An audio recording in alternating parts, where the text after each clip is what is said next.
Hi guys, welcome back to my channel. I'm back with another recap of Tyler Perry's Sistas, Season 8, Episode 13, Aftershocks.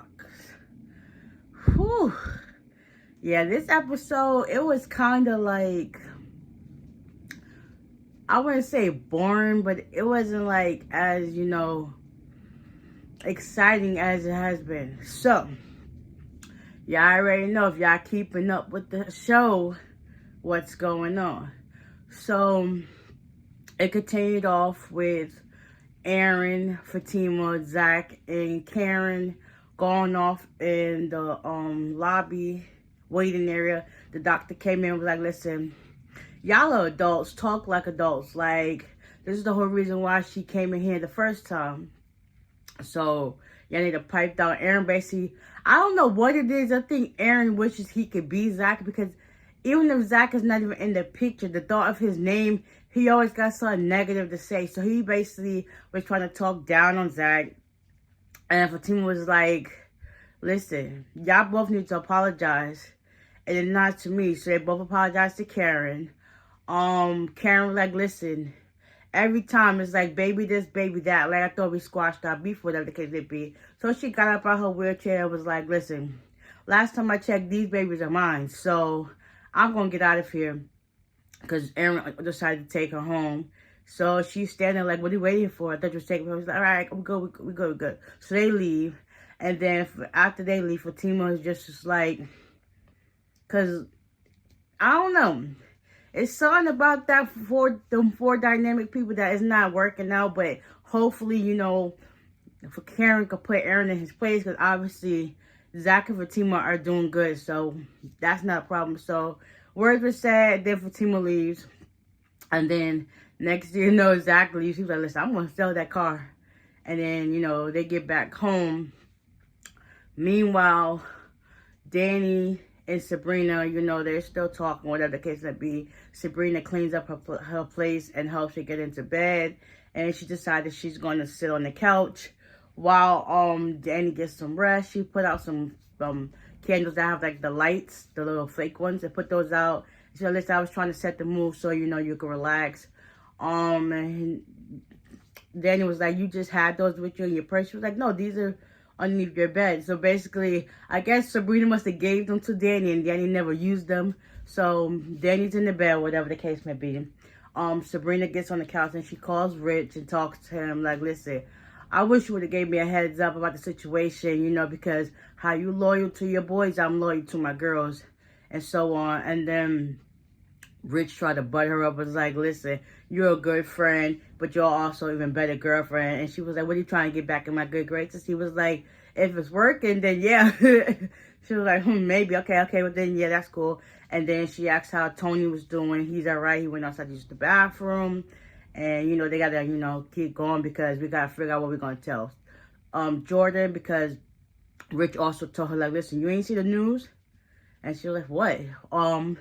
Penelope's been arrested for Gary stabbing. So it was like, okay. So they got off the phone or whatever the case may be. Meanwhile, Andy, she's supposed to go check on Gary. So Hayden and her's in the hallway. They get a message to their phone and they realize Penelope's been arrested for Gary's murder. And then Hayden uses that to her advantage because now he got her caseload. He tells her that to her face, like, listen, just because Gary's person of interest is like under wraps, you still not getting your job back. You about to be an unemployed bee. And then they had some back and forth on rebuttals to each other. It was just like, okay. And Andy was like, yeah, you should take this as long as your erection also of her. And it was just like, oh my gosh, the slick on the mouth ain't no joke. Like, okay. So they went their separate ways. Zach and Fatima came back home. Yeah.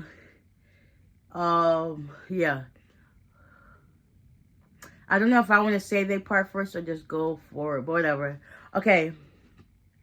Karen and Aaron made it home. They had a moment just as they were about to kiss. Her mom walks in, Miss Lisa, and it was just like, uh-oh. So eventually Aaron went on his way after he helped bring her bags in. And, her mother and her was talking.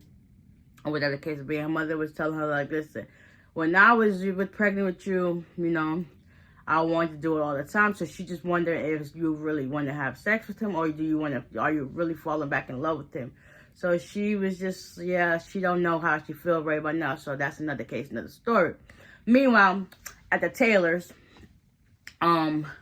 Zach, he has like a lot of stuff on his mind. He don't know like what Aaron was saying is true. He was like, am I going to be a good dad?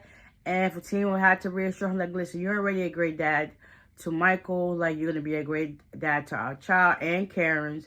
Like, we got to figure out a way to get this together. And it was like, I understand me, you, and Karen got worked out our differences, but Aaron on the other page is like, he's making it hard. And Fatima was like, yeah, hopefully Karen can get him under wraps, because that's not a problem. And it seems like, I'm so glad them two was able to say what we've been thinking, like, us fans, but like, yes, Karen been pregnant for too daggone long. And Fatima was like, yeah, I understand she's pregnant now for like the last 8 months. And Zach was like, listen, I feel like she's been pregnant my whole life. It has been like that. And I'm just like glad they finally said it. Cause like everybody was speaking up on it. It was like, when is she going to have these kids? Like, it's a new year and she still ain't had them kids yet. Like, what the heck?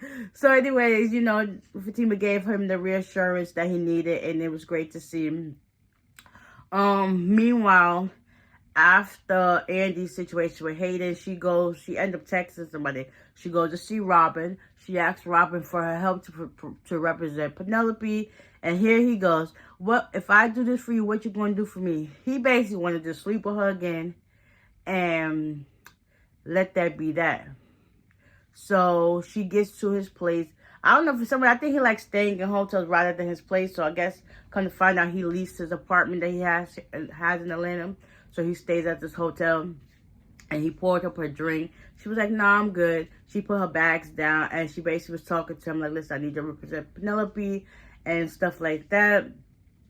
And he was still trying to throw his advances at her. She was not budging. And he asked her if she had her maid. She was like, yes, it's nearby. So he basically told her the truth. Like, had you not been messing with Gary, you probably would have been head of the firm years ago. But since you let that happen, you know, you let your own demise happen to you. So it's like, the truth does hurt, but I guess Andy really needs to hear that. So eventually Andy was like, I don't care if you represent her or not. Like, you could tell me or whatever. I don't care. She's been a basket case lately, so, you know, it is what it is. It's not for me. It's for Jordan's sake. So that's it. She took her stuff and then she left. So now Robin was like, after he took a drink, this girl's going to be the death of me. Yeah, because you playing with your thing instead of playing with your thing up here. So it's just like, make it make sense. All right. Danny woke up from her dream or whatever the case may be, because she was screaming. Sabrina made her some lavender and chamomile tea with honey. And basically, Danny was telling her about why she was screaming. Basically, all her vices came to attack her. So the liquor, that was like a pool. It became a pool, like a water pool.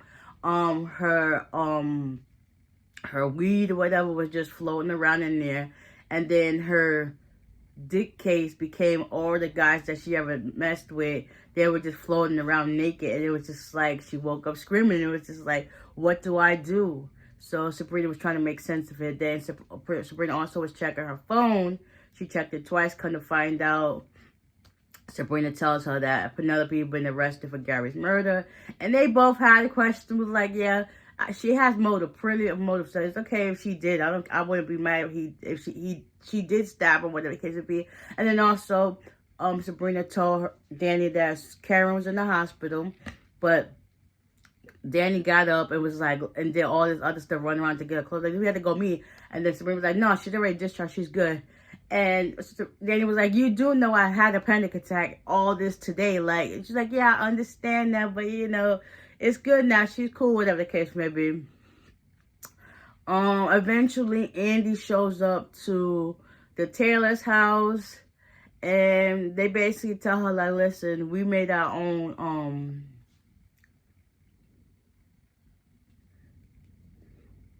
investigation, And everybody's on the board, so they show her the board. She was like, dang, everybody has pyramidal. We basically trying to clear ourselves and you at the same time. And yeah, everybody now the fingers are pointing back to Robert, because ever since this whole situation, he came back, he's giving like Creep Squad vibes, and it's just like, yeah, he's supposed to be our number one suspect at this point. And now everything that they're saying, Fatima's telling her, is like, yeah, it's not adding up. So yeah, he's number one suspect. Meanwhile, Agent White goes to visit Gary at the hospital. Hudson's there as always, like, bro, back off, like, whatever the case may be. So he basically asks Gary questions, and then Hayden got mad and he left. And he told him, Gary, to close his eyes as he, you know, talked to him, and he could remember certain things, but not all the way. He do remember that it was a woman. And then he woke up, and yeah. I hopefully I didn't leave nothing out, but you know, whatever the case. Oh, I did. Tony and Rich and Jordan, they were all at the bar drinking. Come to find out, Andy texted that, you know, that Robert supposed to be representing Penelope. Tony Googled information about him, like, yeah, he seems legit and he's reputable, and he's a criminal lawyer. So, you know, if things work in their favor, it should be good. But then at the same time, Jordan was like, even though all this happened, I still love her. Yeah, because she was just trying to do what's best for you, but you took it to a whole nother level because your sister is bat nut crazy. Like, had she had listened to Andy in the first place and took the information and just left, she probably wouldn't be in that situation. Like, yeah, I don't know. See, I don't know. That's just a lot to unpack at this point, but you know, it is what it is. Everybody's going through their own trials and tribulations, so hopefully everything comes to a head next week's episode. So hopefully I didn't leave nothing out. If I did, let me know in the comment section down below. And until next time, bye.